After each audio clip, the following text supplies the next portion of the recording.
Buen día, ¿qué tal? ¿Cómo están? ¿Cómo andan? Bienvenidos, bienvenidas al Pase, bienvenidos, bienvenidas otra semana acá en el Destape, arrancando una mañana de frío, en una semana con una agenda política muy intensa, que va a tener obviamente uno de los epicentros el miércoles, cuando el presidente Javier Milei y su hermana Karina Milei vayan a la Cámara de Diputados a montar un show en el Congreso para bancar a Manuel Adorni. Y mientras el gobierno prepara este show, a los funcionarios que tienen, cada uno que agarran y le ponen un poco, hacen el foco, se les siguen cayendo las propiedades de los bolsillos. Es impresionante la cantidad de casos de corrupción que siguen saliendo a la luz. Este fin de semana echaron a un funcionario que tenía que tenía varios departamentos sin declarar en Estados Unidos, Carlos Frugoni, parte del Ministerio de Economía, también un ministerio donde hay epicentro de casos de corrupción, porque en prácticamente todos los casos aparece alguna figura de ese ministerio vinculada. Pasó con lo de Andís, está pasando con esto, y pasó con lo de los créditos del Banco Nación y demás. Por otro lado, también nos enteramos que pidieron la indagatoria al titular del ARCA, la persona que debería controlar que no haya evasión, por evadir, por ocultar propiedades en Miami por $2 millones.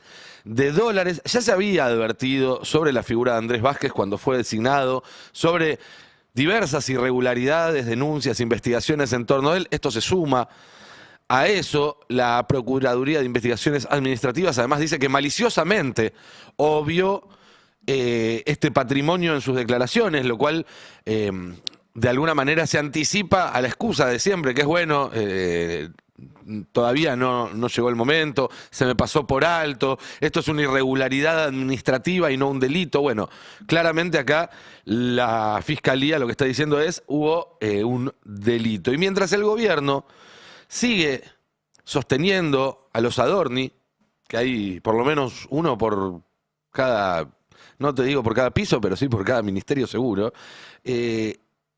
los argentinos nos caemos por la borda. 50 millones de argentinos que no solamente estamos cada vez peor, sino que hay un gobierno que dice no voy a hacer nada para mejorar su situación.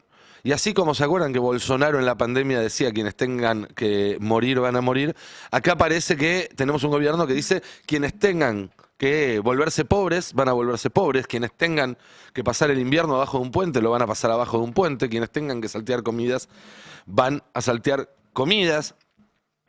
Y así como en su momento dijimos que el gobierno estaba matando jubilados por quitarle tratamientos, por quitarle medicamentos, por quitarle la posibilidad de tener una vida digna al congelar sus jubilaciones, que hoy están en los valores más bajos, y eso obviamente tiene un efecto muy concreto en la vida de los jubilados, así como dijimos que condena a muerte a discapacitados, enfermos de cáncer por los manejos y desmanejos que han hecho en las agencias que atienden estas cuestiones, o a los que sufren enfermedades infecciosas porque se desarmaron prácticamente todas las áreas del Ministerio de Salud que se encargaban de cuidarlos.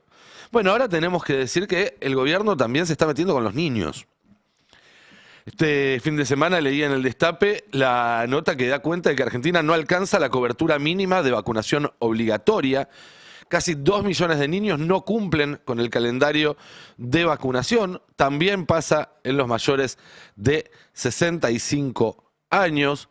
Lo hemos hablado otras veces acá, la cobertura pasó de niveles de los más altos de la región en pocos años a situaciones que anticipan momentos epidemiológicamente complejos en los próximos años, porque cuando baja, ustedes ya saben, la cobertura mínima, bueno, se abre la puerta para que empiece a haber brotes y eso se expande rápidamente. Vamos a escuchar a una médica que el otro día, hablando acá en el Destape con Nora Bar, explicaba que están faltando incluso las vacunas del calendario que se le dan a los bebés recién nacidos. Que hemos visto desde la Sociedad Argentina de Pediatría que están faltando vacunas del calendario, que eso es para nosotros es muy grave, Por ejemplo, falta vacuna BCG, que es la que tiene que recibir un recién nacido antes de salir de una maternidad. Falta vacuna contra varicela, falta vacuna quíntuple. Hemos hecho una carta para dirigirnos a las autoridades sanitarias, acusaron recibo de esta carta y se han comprometido a restablecer la continuidad a la brevedad. Y luego, respecto de las vacunas estacionales, como es la gripe, están faltando antigripales y se está retrasando la distribución de la vacunación antigripal. Si bien uno puede extender el periodo de vacunación contra la gripe, uno sabe que es una vacuna particularmente efectiva cuando uno la recibe antes del periodo de mayor circulación del virus de influenza. Clarísimo, ¿no? Clarísimo. Y no es la única noticia la falta de vacunas. Según un informe del Observatorio de la Deuda, 1 de cada 5 chicos dejó de ir al médico por problemas económicos. 1 de cada 5 chicos dejó de ir al médico por problemas económicos. Entiendan lo que significa eso. Esto implica crecimiento de problemáticas como el deterioro de la salud mental, el hacinamiento, la postergación de controles médicos, que sabemos que son clave para detectar a tiempo cualquier problema y poder tratarlo. En algunos puntos del país se vuelve a hablar de malnutrición infantil, un tema que vuelve cada vez que se aplica un ciclo de economía neoliberal. Es algo que se habló a fines de los 90, que después no volvió a aparecer en las noticias, en el ciclo de noticias durante casi 15 años, que apareció con la debacle del gobierno de Macri, ya en 2018, 2019, cuando las cosas eran irreparables, y que vuelve a aparecer ahora. Tenemos la nota en el Destape que da cuenta cómo el pico inflacionario de marzo, y otra vez, ¿no? La relación, cuando hay un pico de inflación y todo el resto está planchado, los salarios están planchados, se bajan los planes sociales, las jubilaciones están planchadas, cada vez que hay un pico de inflación eso significa gente que se queda afuera, gente que se cae. Y en este caso los que se están quedando afuera son los niños y se están quedando afuera de tener un plato de comida. Ese es el nivel de gravedad de la situación. Por eso hay que volver a decir, como dijimos otras veces, y aunque no les guste porque cada vez que lo decimos nos hacen el cortecito y nos putean, este gobierno mata. Este gobierno mata a argentinos. Y este gobierno mata a los argentinos más vulnerables, a los que más debería estar protegiendo, a los mayores, a los más chicos, a los discapacitados, a los enfermos. Ahora empieza el frío, por lo menos acá en la ciudad de Buenos Aires y alrededores tuvimos las primeras noches de frío intenso del año en las últimas horas.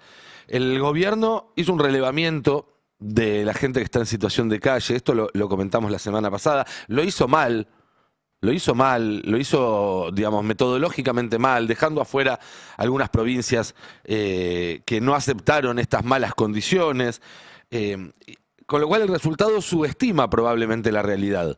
Si hubieran hecho un trabajo más serio, tendríamos números todavía más graves. Pero hagamos de cuenta que estos números son reales. Y el resultado es escalofriante, porque no solamente hay una cantidad récord al día de hoy de personas durmiendo en la calle, en situación de calle, sino que el 32% lleva más de 2 años en esa condición.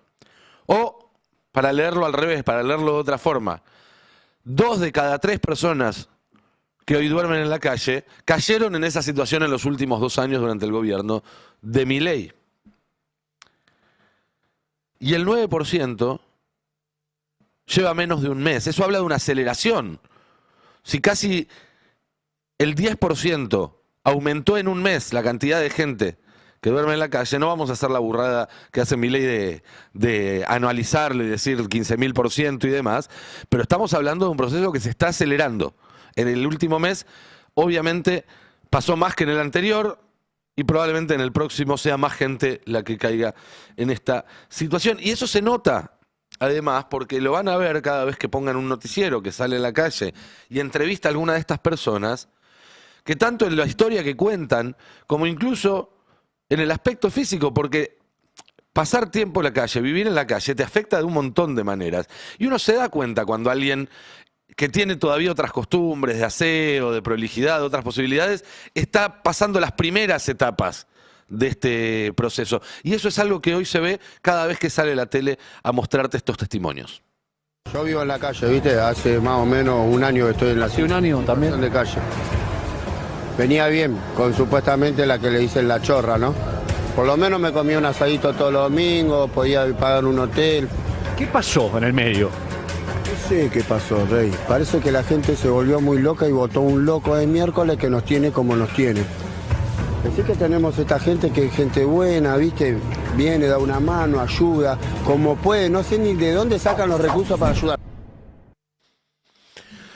Bien, ahí escuchábamos uno de los testimonios. Vamos a escuchar otro también, pero la historia, más allá de los rostros, de los nombres, se repite una y otra vez.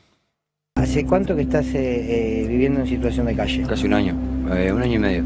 ¿Antes de dónde vivías? ¿Trabajabas? ¿Eras de acá? Sí, hacía pintura, vivía acá en Rivadavia 1079, Rivadavia y Peña, y hacía trabajos de pintura, pero bueno, ahora... ¿Alquilabas? Claro, la gente que por ahí me tomaba ahora es la gente que hace el trabajo, digamos, no le rinde tomar empleados y eso. ¿Vos venís todas las noches acá? Y a veces sí, casi seguro. Mañana no casualmente, pero generalmente estoy todas las noches en un lugar medianamente seguro, digamos, para poder descansar. ¿Y durante el día? Trato de ver qué puedo hacer como para generarme, para comprar para comer y diferentes cosas.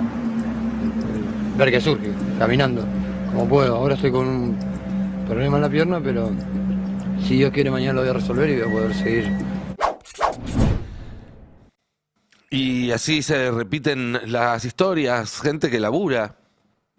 Digo, porque en el relato libertario toda la gente que está en la calle es vaga, o no hizo lo suficiente, o fracasó, ¿no? Pareciera que la responsabilidad de cada uno de los que está en esa situación es de sí mismo, sino de un sistema que hizo que tanta gente en tan poco tiempo, gente que hace unos años quizás hasta se podía pagar un asadito de los domingos y hoy esté sobreviviendo, porque eso es lo que haces cuando vivís en la calle, sobrevivís de a un día por vez, no tenés ningún tipo de posibilidad de levantar la cabeza y proyectar, de pensar en el futuro. ¿Qué clase de libertad es esta? Cuando hablan tanto de libertad, ¿qué clase de libertad tiene alguien que todos los días tiene que levantarse a la mañana a salir a caminar porque el lugar que le prestan para tirarse a la noche no lo puede ocupar durante el día y sale a ver con qué va a llenar su próximo plato de comida? No hay libertad posible en ese sentido. Navarro escribió una nota muy interesante el fin de semana donde da cuenta que las internaciones por motivos de salud mental en la provincia de Buenos Aires se incrementaron un 77% en 2025 respecto a 2023. 77%. Las consultas ambulatorias aumentaron un 134% en solamente 2 años y que el mayor crecimiento se da en niños y en adolescentes. También que el 52% de los jóvenes en barrios humildes del conurbano bonaerense reporta haber sufrido ansiedad, el 37% depresión, el 51% dice que la mayoría de sus amigos consume drogas, el 42% de los jóvenes de entre 19 y 24 años que habitan esos barrios abandonaron la escuela. Y todo esto, obviamente, está estrechamente vinculado con la macro, como les gusta decir, a los que pretenden que existen 2 esferas distintas de la vida, ¿no? Una donde solamente caben números y ecuaciones y otra donde estamos nosotros todos los días tratando de hacer lo mejor posible. Y en realidad es todo parte de lo mismo. El número fuerte de las últimas semanas era el 3,4 de inflación en marzo, un número devastador, pero lo que se conoció la semana pasada respecto a la actividad es todavía más fuerte.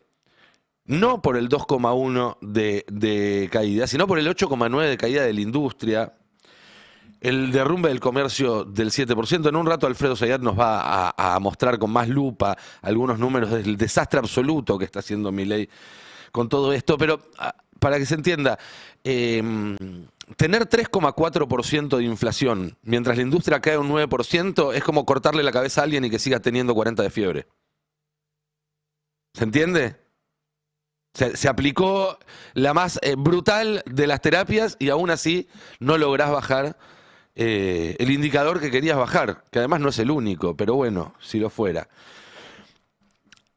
Es interesante esta nota que salió en el Destape también, que levanta declaraciones de Miguel Kigel, un economista que obviamente que pertenece a la ortodoxia, que forma parte de esos economistas que escuchan los empresarios, el Círculo Rojo, y que da una advertencia muy, muy clara, que es que esto no va a mejorar. No solo está mal, sino que no va a mejorar. No sé si tenemos ahí los primeros párrafos para entrar un poco más en detalle, pero básicamente lo que dice es, lo que hubo en 2024 fue un rebote. Lo que parecía una actividad que surgía en 2024 en realidad fue un rebote. Y ya no va a volver a rebotar. Si no cambia la política de este gobierno, no va a mejorar la actividad. Y esto obviamente se refleja en niveles récord de mora para todos los argentinos, algo que venimos viendo cómo crece además mes tras mes. Ahí tenemos las declaraciones de Kigel, ¿no? Podría revertirse, pero no hay un escenario de recuperación o rebote fuerte. Pasemos ahora a la placa 3, donde está la mora bancaria de las familias, que se disparó a los niveles más altos de los últimos 16 años. La velocidad y magnitud del deterioro actual supera con creces el pico registrado durante la pandemia. Estamos peor que durante la pandemia. Y el pico de hace 16 años, 2010, estamos hablando de una crisis financiera global, que seguramente estaba muy vinculado con eso. La Bolsa de Comercio de Rosario estima que la siembra de trigo va a caer un 17% en la zona núcleo.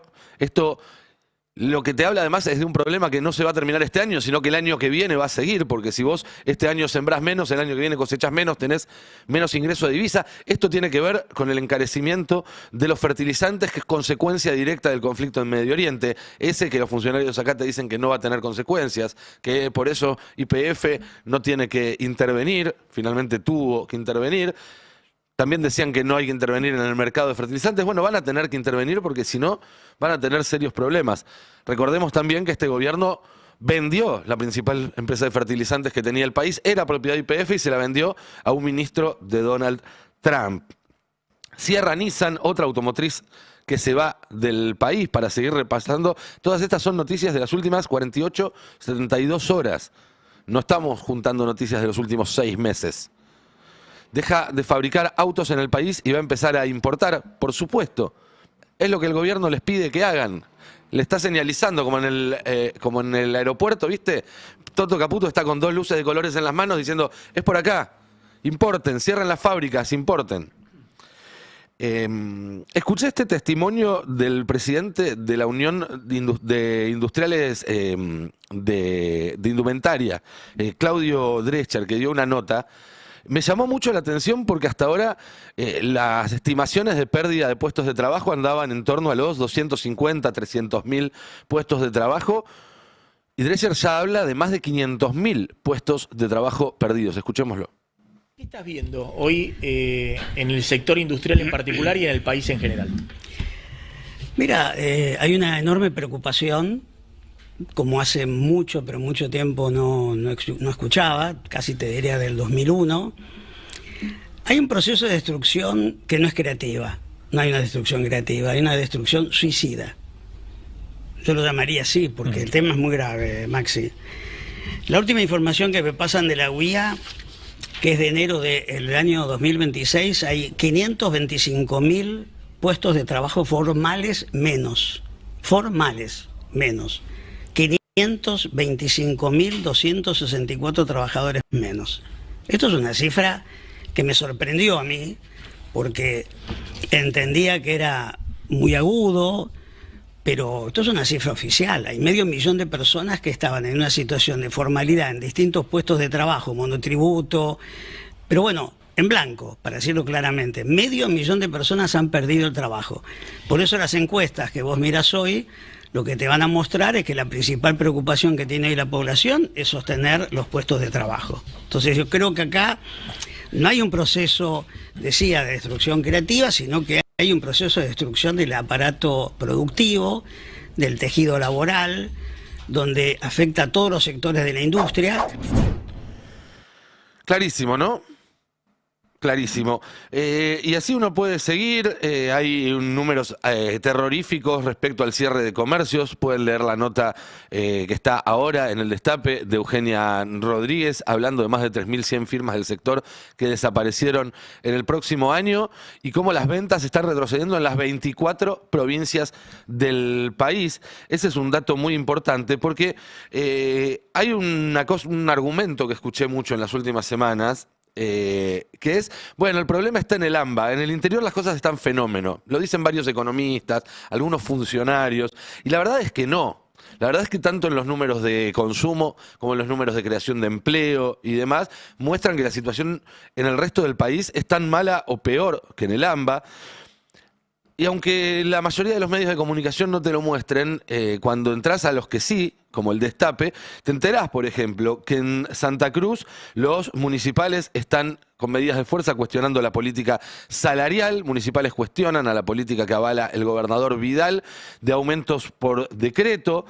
En Catamarca, protestas de becados ante la Casa de Gobierno, trabajan en negro hace muchos años y cumplen funciones esenciales en el Estado, tienen una beca en vez de un trabajo formal en el Estado. En Corrientes se profundizan los reclamos contra Valdés de trabajadores de la salud y mañana va a haber una jornada de protesta. En Jujuy, trabajadores advierten caída del sector de la construcción, más de un 30% respecto al año pasado, que ya fue un año pésimo, y así con todo.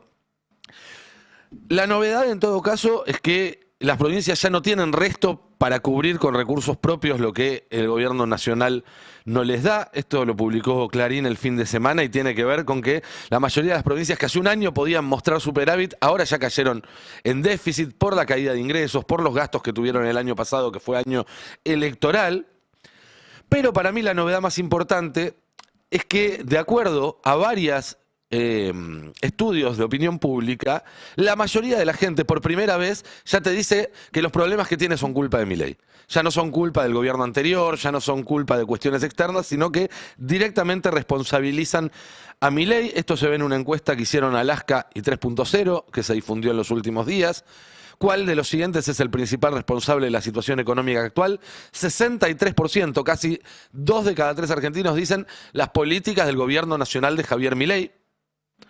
Después hay un 15% que le echa la culpa al gobierno de Cristina, que terminó hace más de 10 años, un 14% que le echa la culpa al gobierno de Alberto, es decir, entre los que echan la culpa al peronismo está dividido mitad y mitad, y muy poco a otros aspectos que deberían atenderse, como los empresarios, por ejemplo, o las políticas del gobierno de Macri, que es el que sale silbando bajito mejor parado cuando fue el que nos endeudó y que esa deuda es la que explica en gran parte por qué estamos hoy como estamos. Pero lo cierto es que más allá de que esto sea justo o injusto con algunos, 2 de cada 3 argentinos creen que los problemas que tienen es por culpa de este gobierno. Otra encuesta de Centrix, en este caso, muestra qué pasó con el pacto anticasta, que formaba parte del pacto electoral del gobierno de Milei. Y de nuevo, 2 de cada 3 argentinos que dice se rompió y el gobierno terminó siendo parte de la casta. Entre los que dicen que se mantiene, que es aproximadamente un 25%, debe haber mucha casta, ¿no? También, que piensa que la casta es otro. Y por último, la evolución de la gestión de Javier Milei, de acuerdo a esta encuesta de Centrix, que muestra, como tantas otras encuestas que salieron en las últimas semanas, ya un despegue de esas líneas que venían más o menos juntas y que muestran un 60% de desaprobación y solo un tercio de aprobación. Hay otra encuesta que se viralizó este fin de semana, que es una encuesta que hacen Alaska y 3.0 todos los meses preguntándole a la gente si hoy fuera el balotaje nuevamente, cómo votarían. Y que durante todos estos 2 años, salvo momentos muy puntuales, siempre dio a favor de Milei. Y que ahora se dio vuelta definitivamente. Lo encuestaron a Juan Cobrel, el responsable de esta muestra, en la radio, y esto explicaba. Sí. Tercer mes consecutivo que en un escenario contrafáctico, hipotético, que no es real, ¿no? Es una pregunta que vos le pones a la gente en una situación que sabe que no se está produciendo, pero que de todas maneras sirve para medir un clima, como vos decías recién, ¿no? Esta misma pregunta a lo largo del gobierno de Milei, siempre, casi siempre, en excepción cuando fue la crisis de las universidades y de los jubilados, y cuando mencionaste vos recién también, cuando fue creo que el caso Libra, a principio del año pasado, en todos los casos siempre la tendencia de esta muestra daba a favor de Milei. Y ya es el tercer mes consecutivo que por el contrario, si uno pregunta ese contrafáctico, la gente dice no, lo votaría Massa. Y con una particularidad más, que es creciente la diferencia en contra de Milei, y a un punto tal que ya nos da por fuera de cualquier cálculo de margen de error. Y yo, Rosario, permitime que diga, que aclare esto. Más allá de las simpatías políticas, ideológicas o la experiencia de trabajo que uno pueda haber tenido, nosotros hicimos público en los estudios que hacemos con Sheila Bilker, cada vez que a Milei le iba bien, lo dijimos. Cuando fue la elección de 2023, con mucha anticipación dijimos guarda con Milei, que se viene con todo. Nunca dimos un escenario en el cual estuviera ganando Sergio Massa. El año pasado tampoco decíamos que la elección estaba la nacional para que la ganara Unión por la Patria. Es decir, no tenemos un sesgo en los datos que siempre nos dan no. Por lo tanto, cuando tenemos datos que contundentemente muestran que al gobierno no está yendo bien, nos llama la atención, ¿no? Clarísimo. Y eso explica en parte que el Círculo Rojo esté buscando un plan B. B de Bullrich, B de Brito, vaya uno a saber, pero claramente se están moviendo en ese sentido. Hemos visto muchos movimientos en ese sentido en los últimos días y semanas. Y también explica la dinámica en la oposición, que hoy claramente ya gira en torno del gobernador bonaerense Axel Kicillof, algo que durante los 2 primeros años del gobierno de Milei podía perfilarse, podía sentirse, pero hoy hay una dinámica propia claramente ahí, que responde en parte a que para muchos empezó a ver 2027, había gente que estaba muy pesimista y dejó de estar pesimista. Y también a la capacidad que tuvo el gobernador, obviamente, de aprovechar ese momento y consolidarse en un mes que podemos decir que arrancó con el 24 de marzo y los 50 años del golpe y terminó con su asunción un mes exactamente más tarde al frente del PJ bonaerense. Entre paréntesis y como algo gracioso, ayer Majul quiso operarlo a Axel, hablar de la inmobiliaria de Axel, ¿no? Como para ponerlo en pie de igualdad con Adorni, parecía. Veamos brevemente el video porque parece un sketch de Monty Python. Esta inmobiliaria, como te decía, está en la ciudad de Buenos Aires. ¿Y por qué decimos esto? ¿Por qué decimos que gobierna la provincia pero invierte en otro lado? ¿Por qué? Bueno, mira, la declaración jurada, la última declaración jurada que presentó el gobernador de la provincia de Buenos Aires es la del 2025. Muestra algo más interesante que las propiedades que tiene o cuáles son los ingresos. Nos muestra que Axel Kicillof, según él mismo y por lo menos en los papeles, es un empresario inmobiliario. A ver. Exactamente. Mira, la actividad principal de Axel Kicillof declarada es de servicios inmobiliarios realizados por cuenta propia. A ver, vos me podés decir, pero por ahí tiene unos departamentitos que está alquilando. No, vos para alquilar departamentos no necesitas inscribirte como una inmobiliaria. Tenés otro rubro para inscribirte como arrendamientos de bienes propios, pero no como servicio. Bueno, el video continuaba un poco más y desnudaban la cifra escalofriante de este negocio de Axel Kicillof, que eran 9.586.000 y pico de pesos por año. Estamos hablando del alquiler, de un ingreso de alquiler de 800.000 pesos por mes, registrado y en blanco. Creo que debe ser el único argentino que registra el ingreso que recibe por su alquiler. Es menos de lo que paga Adorni por las expensas de su departamento. Es un 2 ambientes en un barrio lindo o un 3 ambientes en un barrio más o menos. No sé si no es el departamento en el que vivía antes de mudarse. Con eso les digo todo. Ponele que no. Ponele que ahorró durante su vida y se pudo comprar un 2 ambientes. Eso es todo lo que tienen para tirarle. Claro, después sobre eso se monta la derecha online y arma operetas donde habla de la mega inmobiliaria, el mega empresario inmobiliario, no sé qué, de Axel Kicillof. Nada, no importa. Pero así se arman las operetas, así duran también las operetas que no tienen ningún tipo de sustento. Termino con esto. Porque además me parece que está bueno para charlarlo con la mesa. Porque él el viernes asume como jefe del PJ provincial. sin el antecesor en ese cargo, que era Máximo Kirchner, que ese día tuvo un acto en Santa Fe, donde hizo algunas declaraciones contra Axel Kicillof, como cada vez que sale a hablar últimamente. Obviamente me van a decir, también habló de Milei. Bueno, sí, vos podés hablar 5 horas de Milei y tirás una frase de la interna y vos sabés que el título va a ser la frase sobre la interna, donde además habla de que algunos dirigentes se olvidan de que Cristina está presa. Y es muy curioso, porque casi a la misma hora estaba saliendo el comunicado después de la reunión del Consejo del PJ bonaerense, que en uno de sus puntos pide específicamente por la situación de Cristina Fernández de Kirchner. Repudian la condena y la proscripción y reiteran el pedido humanitario, además por la situación de Julio Debido. Es decir, ahí hay digamos, porque lo leí incluso en varias cuentas de Twitter que dicen, Axel no pide por Cristina, no habla de Cristina. Yo la verdad que cada vez que hay un discurso de él, un acto de él, menciona el tema. No sé, digamos, a qué se debe ese cuestionamiento. Pero más allá de eso, hubo otro debate el fin de semana que me parece un poco más fructífero para profundizar, porque José Natanson, en una entrevista que dio en Futurock con Gaby Sued, con Renú y también con Nasa Lomagno, propuso que Axel anuncie a Larreta como su ministro de Economía. Yo obviamente no estoy de acuerdo, pero me parece que es un disparador interesante para ciertos debates, que no tiene que ver tanto con la figura de Larreta ni con la figura de Axel, que me parece que no suma mucho. A ver, el tema nunca es el ministro de Economía, siempre es el presidente. Las políticas las decide el presidente. Ahora, si vos anuncias un ministro de Economía con ese perfil antes de la elección, estás cediendo poder. Y eso es lo peor que podés hacer si pretendés gobernar un país como la Argentina. ¿Por qué estás cediendo poder? Porque las decisiones las toma efectivamente el presidente. Pero si ese ministro que pusiste como señal a los mercados, a la primera de cambio te renuncia, te arma un flor de quilombo. Es una manera que tienen los mercados de condicionarte.